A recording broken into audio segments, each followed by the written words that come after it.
The basic tools of information technology we use to communicate have become a nightmare for some. The need to create a cybercrime division was felt by Pakistan when Daniel Pearl was kidnapped back in 2002, and his captors started sending anonymous emails to newspapers, prompting authorities in Pakistan to seek external help to pinpoint the senders. FIA was asked to create a new department. So that was done, and a new department with the name of NR3C, National Response Center for Cybercrime, was created. Pakistan launched its National Response Center for Cybercrime to combat criminals of the digital world.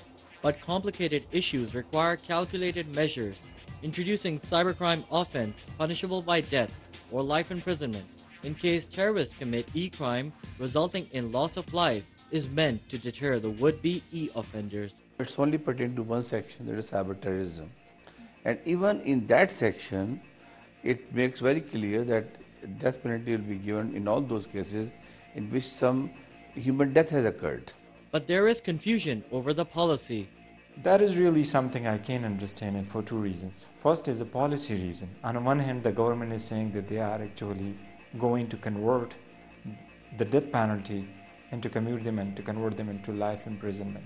But on the other hand, they are providing a death penalty for the cyber crimes. Under the umbrella of the Federal Investigation Agency, the Cybercrime Wing has total power over policing the internet and other modes of information technology in Pakistan. We just not register a case immediately, we carry out an inquiry. And during inquiry, we find out that whether the person is found guilty of this particular crime or not.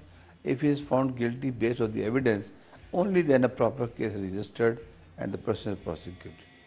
The 30-point e-bill passed by Parliament last year, which includes malicious code, cyber terrorism, hacking for ransom, spamming, and spoofing, seems to cover all aspects of the new digital era.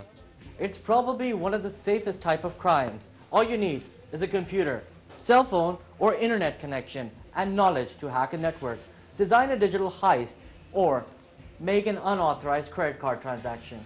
Different kind of hacking which is going on for the long time. The people used to use the credit card numbers and account numbers for the hacking at the website, and through there transfer money in their own accounts. Most commonly used places to commit cybercrimes are internet cafes in Pakistan, where usually no registration is required, nor proof of identity. Makes this outlet a safe haven to operate and escape the crime scene, while the culprit is sometimes practically untraceable. Normally, we find a IP address up till the cyber cafe when we try to locate the person, and even using its proxy server information, we go to the terminal that the person was sitting here. So if it's only a 1 or 2 day old story, then the cyber cafe owner may tell us that Mr. So-and-so was sitting here. But in some of the cases, we miss the information also.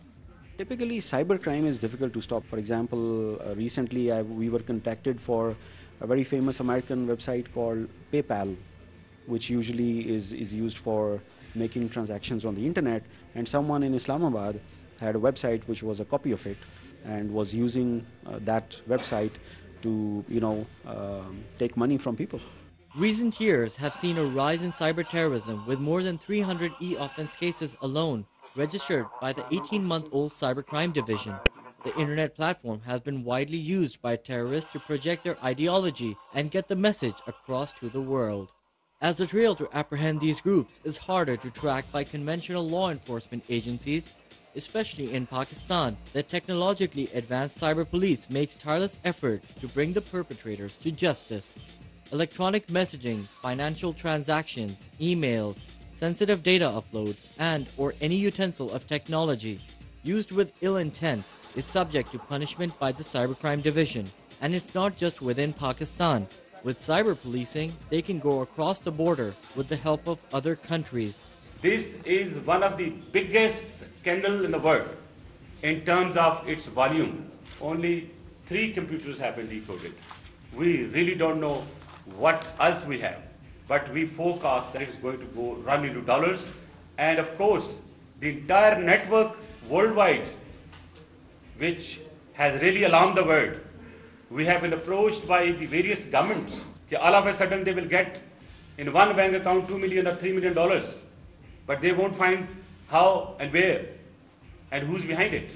Though a long overdue law in Pakistan, with an ever-growing number of hackers and credit card fraud groups, the ordinance, some believe, does not safeguard or protect the innocent information technology user from the cybercrime wing, if it even has a hunch of criminal intent. What do we mean by cybercrime?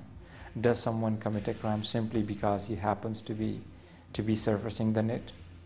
So I think a lot is yet to be done, and we would have to wait for the time to come in the future. And I think the government or the legislature will have to ensure that they can provide enough information in the act itself to ensure that the innocent are protected. What if you have not committed the cybercrime, but just by knowing your password, your friend or someone else does it? You are the one who will be convicted if the cyber police traces the crime down to your account or computer. We can't change our password all the time.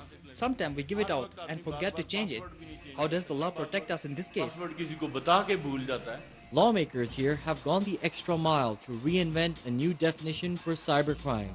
Harsh punishment for cybercrime or terrorism may be the right step forward to control the warlords in cyberspace, but the ordinance has been met with skepticism by the digital savvy community, saying it has been drafted without consulting the stakeholders and does little good to the industry by flouting the Cybercrime Convention, which has been signed by 43 countries.